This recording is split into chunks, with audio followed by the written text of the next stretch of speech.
Magandang araw po, welcome po sa aking channel, Love9 TV.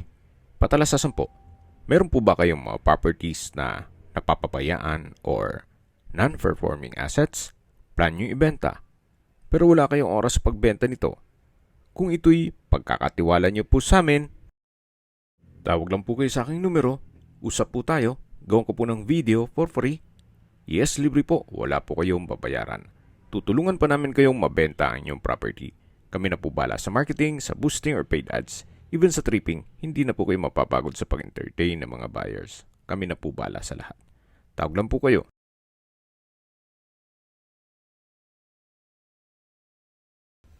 Nandito po tayo ngayon sa Lian, Batangas kung saan meron po tayong bagong video presentation. Isang residential farm property na possible na maging income generating.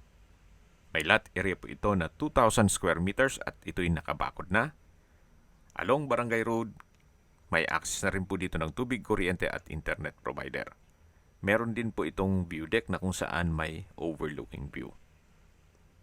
Dito po sa loob ay meron pong fruit-bearing trees gaya ng mangga, bayabas, aratiles, saging, at iba pa. Napakatahimik po ng lugar, sariwa ang hangin, at malamig po ang klima. Ito po yung nasa mataas na lugar.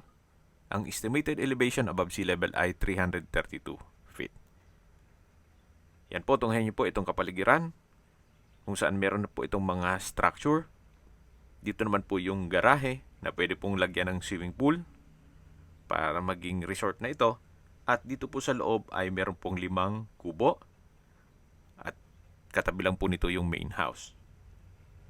Ito po yung tinutukoy ko na view deck or pwedeng hangout area. Then may garden set. Yan po yung mga kubo. Medyo elevated po itong property kaya flood-free area. Yan po yung garden set sa ilalim nitong puno ng mangga na isa sa hangout area. At dito naman po ay may kabana. Actually, pwede pa rin po itong gawing events place. Yung mga maliit na occasion lang. So, covered po yan. Then sa dulo po ay may banyo. Dito naman po ay may hagdan papunta sa pinakamataas na lugar nitong property. Yan po yung concrete fence. So, 2 level po yan. Then, dito naman po yung pinakamataas na parte ng property. Kung ma-visualize nyo lang po, marami po kayong pwedeng i-project dito. Aside from dun sa resort na tinutukoy ko or events place, pwede rin pong gawing coffee shop. Magaling na barista lang ang kailangan nyo dito para dadayuhin talaga kayo. Akasya dito. Then may kubo. At sa dulo yung concrete fence. Then meron din pong garden set. Yan po yung hagdan papunta naman sa lower part. At ito po yung tinutukoy ko na view deck na meron pong overlooking view. Check mo natin. Samahan niyo po ako. Kaya't po tayo. Naka-tile flooring na po itong view deck. Then may railing na rin para safe yung mga tatambay dito. Then may lamppost. Yan po, tunghayan niyo po itong napagandang tanawin o overlooking view. Tanaw po ang mga karatig na lugar at meron pa pong mountain view. Yan po yung mga kubo at yung mga mangga. At doon naman po sa kabilang side ay meron pa pong kabana. Sa setup po nito, ang kulang na lang po ay swimming pool para maging resort po siya.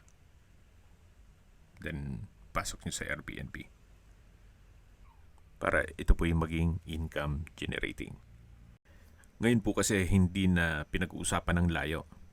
The more na malayo ka at maganda ang serbisyo mo at maganda ang lugar mo, mas dadayuhin ka pa ng inyong mga kliyente. Gawa ng magro-road trip sila. Then pagdating dito, relaxing ang place. At kung meron pa po kayong magaling na cook at kakaiba pa ang inyong menu, then may magaling pang barista, abay, talagang dadayuhin po kayo. Ito po yung pinakamataas na lugar ng property. Then sa taas po ay meron pong glass house at sa baba nito ay may banyo. Ang kagandahan po dito sa property na to ay may bahay bakasyonan ka na, meron ka pang pwedeng maging income generating na area. Ito pong napwestuhan natin ngayon na marami po kayong pwedeng i-project dito. Gaya ng events place o resort, coffee shop, at restaurant. Ito po yung pinakamataas na lugar na ng property. Ito po yung glass house na may overlooking view. Yan, labas po tayo dito sa may dulo. Yan po, napagandang tanawin. Napakasarap pong magmuni-muni dito. Sa mga nag-skip po ng video, summarize ko lang po. Ito pong property ay nasa Lian, Batangas. May lot area po ito na 2,000 square meters. Ito po'y titulado, buhay po ang may-ari, kaya wala po kayong maging problema sa documentation o sa transfer ng title. Along Barangay Road at may access na rin po ng tubig, kuryente at internet provider. Dito po sa loob ng property ay marami ng structure na pwede nyo pong i-convert sa events place o resort, then coffee shop. At the same time, mag-offer na rin ng foods o restaurant. Bababa na po tayo. Yan po yung pinakamataas na lugar. At dito naman po yung second level na kung saan meron din pong kabana. Ang kagandahan po dito, hindi nila po pinutol yung mga malaking puno. Nagiging shade din po yan pag mainit ang panahon. At nagbibigay ng sariwang hangin. Dito po ay may hagdan, pababa po yan, at meron din pong waterfalls. At kung may guest kayo, magiging attraction din yan. Pwede silang mag-picture-picture dyan. Ito po yung tinutukoy ko na hagdan na papunta na po yan sa baba. May pocket garden sa gilid at may mga ilang ornamental plants. At ito po yung pangatlong level ng property na may view deck. Marami na rin pong mga kabahayan dito sa area. Kaya may mga kapitbahay na po. Yan po yung pang-apat na level ng property. Pero nasa mataas pa rin yung area niya. Ito naman po yung garahe. At yan po yung mga kubo. Yan po yung bubong ng main house. At yan naman po yung main gate. Then dun po sa unahan ng sasakyan ay may isang kubo pa. At dun po sa main house ay may katabing kubo rin po yan. Ito po yung tinutukoy ko na main house. Meron po itong 6 bedrooms. At ito po'y livable naman. May glass wall and window. Ito po yung main door. Samahan niyo po ako. Pasok po tayo. Naka-ceiling cove design. May ceiling panels. At ito po yung living area. May bar counter. May malaking vanity mirror. At pasensya na po at biglaan po ang video shoot. Hindi sila nakapag-prepare. Ito po yung first bedroom. na naka-solid wood door.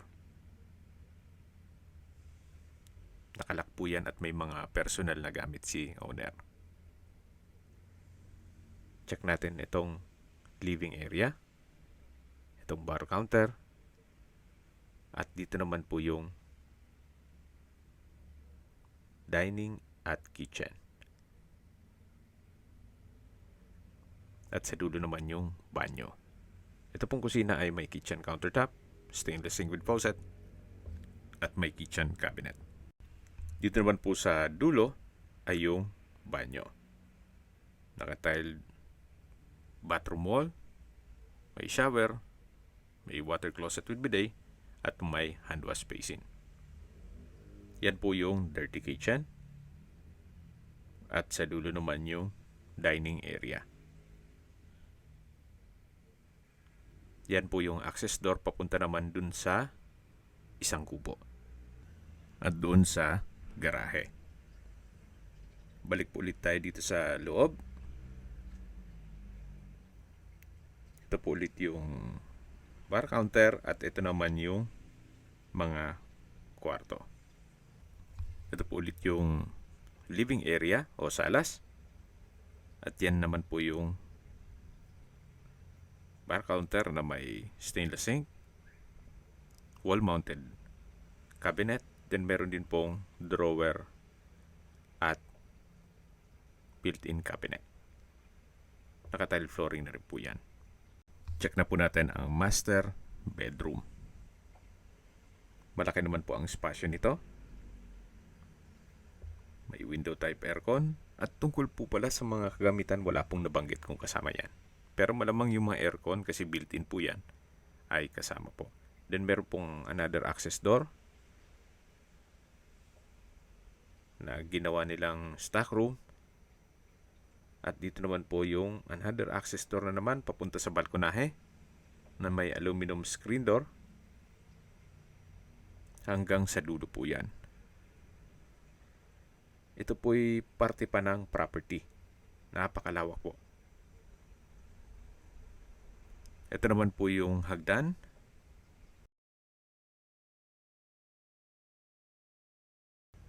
Ito po yung naka-concrete staircase at stainless handrail. Diyan po naman ay nakalak din, kaya hindi natin ma-check. Siguro upon tripping, pero po malaking kwarto po yan sa taas. Ito naman po yung access door na katabi lang ng kusina.